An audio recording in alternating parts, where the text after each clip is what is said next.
এপচাট নাটক হ'ল প্ৰচলিত নাটকৰ বিপৰীতে কোনো ধৰণৰ সুসংহত কাহিনী, অৰ্থপূৰ্ণ সংলাপ আদি নথকা এক নাটক। এক বিচ্ছিন্ন কাহিনী, ঐক্যহীন আৰু অবাস্তৱ ঘটনাই এপচাট নাটকক এক অন্য ধৰণৰ মাত্ৰা প্ৰদান কৰে। সংগতিহীন, আচহুৱা, অপৰিচিত, অসংলগ্ন ভাৱ আৰু ভাষায়ে নুবুজা সাঁথৰৰ ভেদ ভাঙিবলৈ অবিৰতভাৱে প্ৰয়াস কৰে। এপচাট নাটকক মানৱ জীৱনৰ অৰ্থশূন্যতাবোধক এক নাটকীয় মুক্ত প্ৰকাশ বুলি ক'ব পাৰি।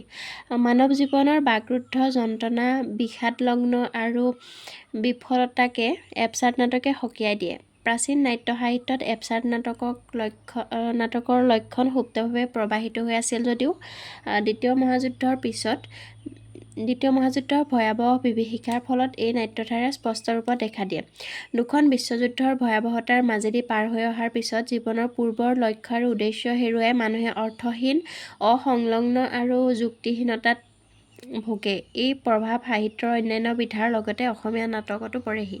অসমীয়া নাট্য জগতত এইবিধ নাটকৰ উপস্থিতি উপলব্ধি কৰা হয় ৬০ৰ দশকৰ শেষ আৰু ৭০ৰ দশকত।